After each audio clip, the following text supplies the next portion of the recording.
Hello there, Cadet. Welcome to Agent Training. You are new to this, we understand, which is why we have sent multiple agents into different simulations to gather information on AI and report back to you. These findings will help you battle our main enemy in the upcoming war. Currently, we have 2 agents in the field. I myself will give you information on a 3rd simulation. The 2 simulations we will be discussing with our other agents is Ex Machina and, of course, WarGames, a personal favorite of mine. Now, we have to understand one thing. If these agents get caught, it's game over, which is why this needs to be quick in and out. Let's give one of them a call right now.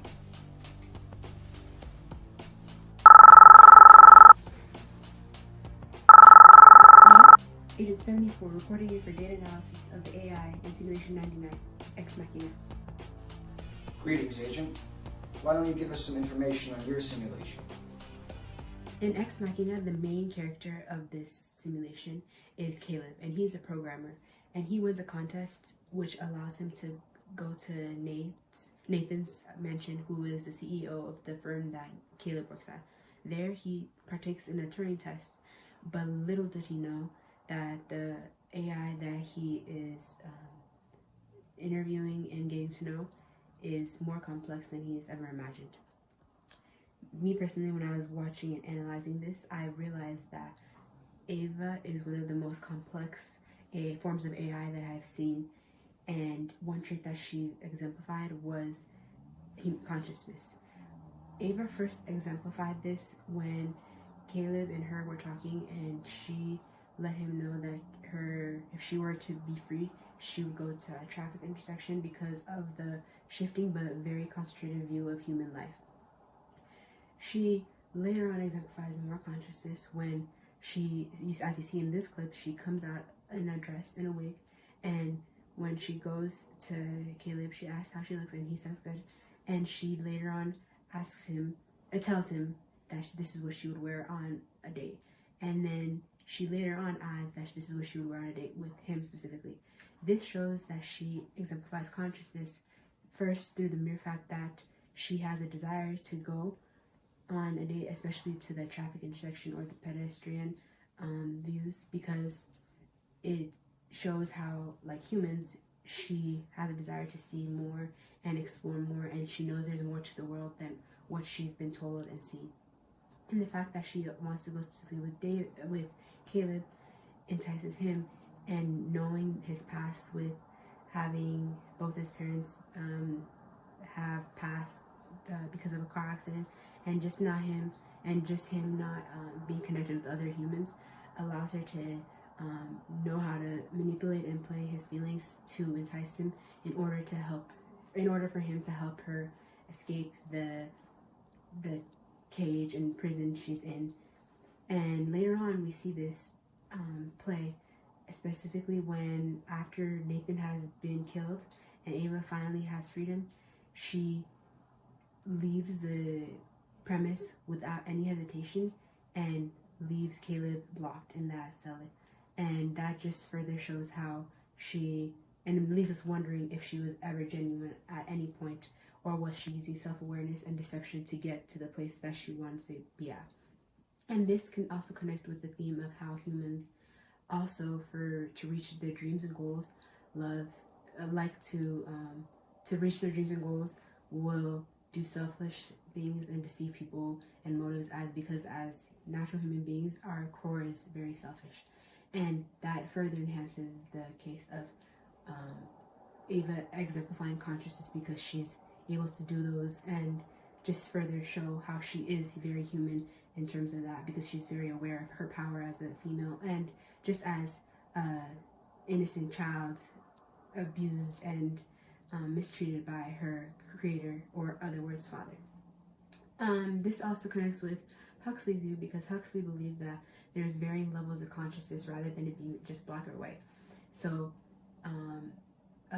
Ava would demonstrate a very, very complex and conscious being, almost to the point, if not so, a human levels of consciousness. And as we see through all this, consciousness is the main defining point of Eva in Ex Machina. And just... I need to cut you off. I'm sorry, but they just changed something in the Matrix. It looks like it's about to get hot in there. Okay, the agents are coming. I'll do more research and call you on a more secure line. I gotta go. Cadets, don't be alarmed. Agent 74 knows what she's doing. She's well equipped to handle anything the Matrix throws at her, including an Agent Smith. While she's busy running away and getting to a new secure line, let's go talk to Agent 99 and see what he's found in his Simulation 20 WarGames.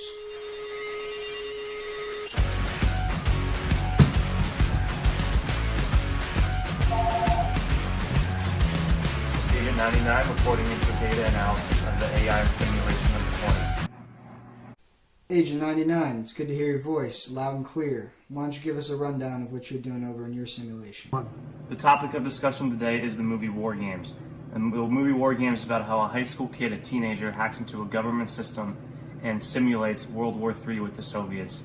Now, the government actually believes that the Soviets are attacking due to the fact that they do not think a computer can actually simulate what is going on, and they think that actual submarines are coming into their waters and actual planes are coming into their airspace. Moving on to the AI and how it is dangerously human-like in this movie, in my opinion at least. One characteristic the AI has that AIs usually don't have, at least stereotypically, is that it can learn from its mistakes. As we roll this first movie clip, the creator of the AI talks about how the AI can play games and then learn from the mistakes so it could actually keep winning in the future. This is stereotypically distinguishes robots and humans because, you know, the term a robot usually means that there's not really much room for improvement and you kind of act the same every time. However, the AI in this movie is extremely unique and in this sense human-like because of this characteristic.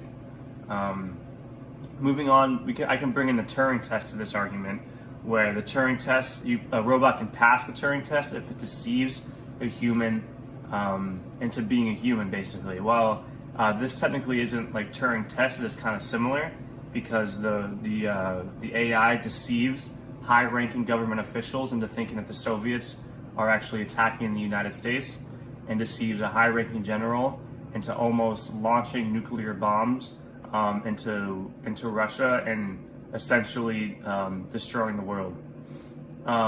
As we roll the second clip here, this is another example of the AI learning at an incredible pace. This goes with an argument that he's not human because no human could learn this fast. And yeah, so another characteristic is competitiveness. This robot, he's very competitive. He wants to win. He asks questions in the beginning, like, "Would you want to play a game of tic-tac-toe with me?" As we've said before, he learns from his mistakes, and he wants to learn from his mistakes, utilize them, and beat the humans, and perfect his craft. Even though tic-tac-toe is an unwinnable game, it's the same thing with global thermonuclear war. He wants to go through every scenario to see how he can win. In the end, however, he finds out, thankfully, that no one can win because in a nuclear war, there are no winners due to mutually assured destruction.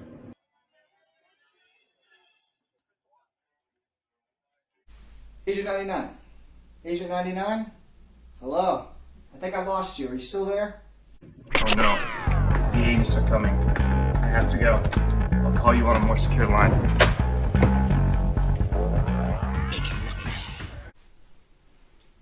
The call went dead. Agent 74 and 99 sure do have their hands full right now with an Agent Smith about. Again, we don't need to worry about them. Here in the Nebuchadnezzar, we don't have to stress about these things unless there are robots that come and attack our ship. So we can take our time while we explain our origin story, The Matrix, which is why you, cadet, are here right now.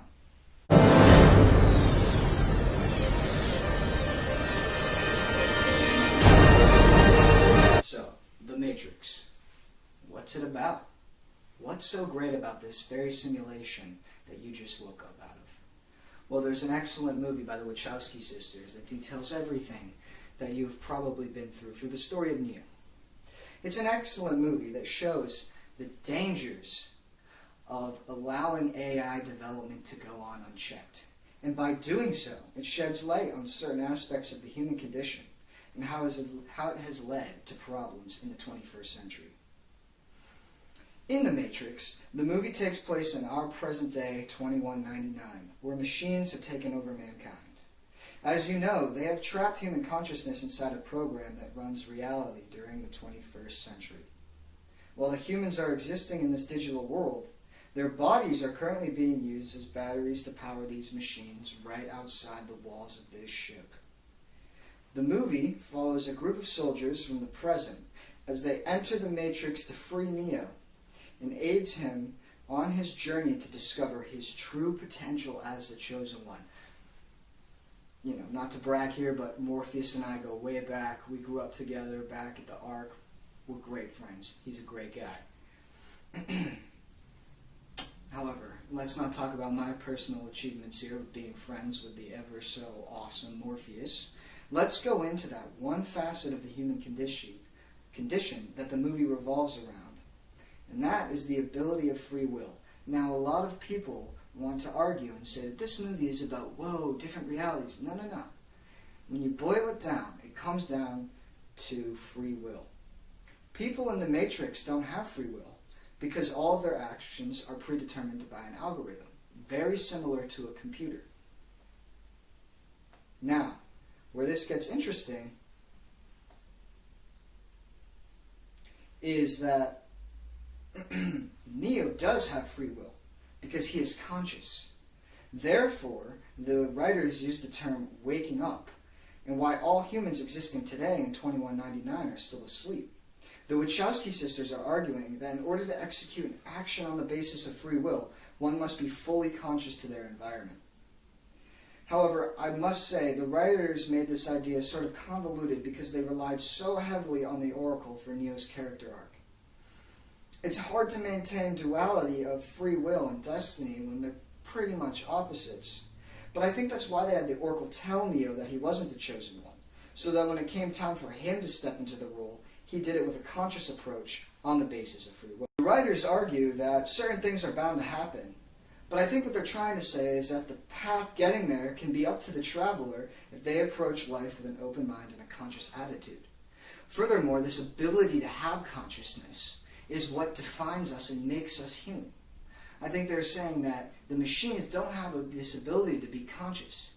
Even Agent Smith, who realizes he's trapped in the machine, is given a more sentient persona than any of the other programs inside the movie and in the other movies that follow. He has more life to him and is more human-like than the machines themselves. Now, what I really think the writers are doing as well is trying to warn us about the 21st century. They show how life in the 21st century is truly like the Matrix. Every year we lose more and more control as we allow technology and the system to run our lives. Most people have their lives on autopilot before they hit the age of 22. We go to school, we go to college, we pick a job that makes money, but we go to a college that has good grades. We don't really make any of these big life decisions on our own. We're just guided down the chute to do it. Even when it comes to consuming media, we just consume things that are recommended to us by the machine. When we go to buy things, we don't go to the store, we don't window shop anymore. We're just offered things on social media and we click on them and then boom, we buy it. We're just getting programmed by the machine. If we keep giving up control of our lives over to a computer in order to have more leisure, we are going to eventually lull ourselves to sleep. And when that happens, we will truly be in the Matrix. The Matrix is a system, Neo. That system is our enemy. But when you're inside, you look around, what do you see? Businessmen, teachers, lawyers, carpenters, the very minds of the people we are trying to save. But until we do, these people are still a part of that system, and that makes them our enemy. You have to understand, most of these people are not ready to be unplugged. On behalf of Agent 74 and Agent 99 and myself, we would like to thank you for watching our training demonstration.